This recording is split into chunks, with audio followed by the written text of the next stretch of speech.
Ô bà Việt Nam tri bắt đầu đào tới 3 រូបឯណោះមានកីឡាករបាទ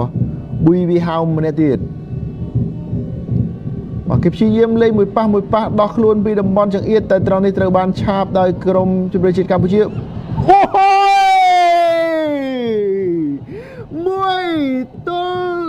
1-2ទីបំផុតក្រុមបាល់ទាត់ជម្រើសជាតិកម្ពុជានៅតែអាចបំប៉ោងសំណាញ់ទីក្រុមម្ចាស់ផ្ទះវៀតណាមបានតាមរយៈការទាត់បាល់ពីលើដំបូលទូកបានយ៉ាងល្អ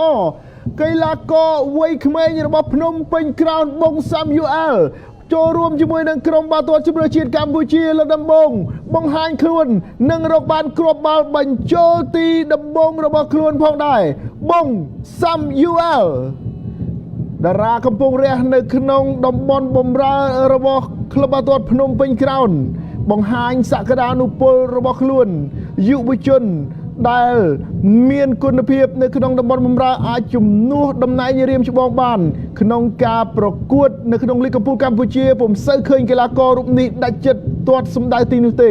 ក្នុងការបង្ហាញខ្លួននៅក្រុមជម្រើសជាតិកម្ពុជាលើកដំបូងប៊ុងសាំយូអែលដាច់ចិត្តទាត់ពីលើដំបូលទូកបញ្ចូលទីបានយ៉ាងល្អក្រោយការខកខានឱកាសមាសរបស់សរតនាឲ្យកម្ពុជាតាមពីក្រោយវៀតណាម1-2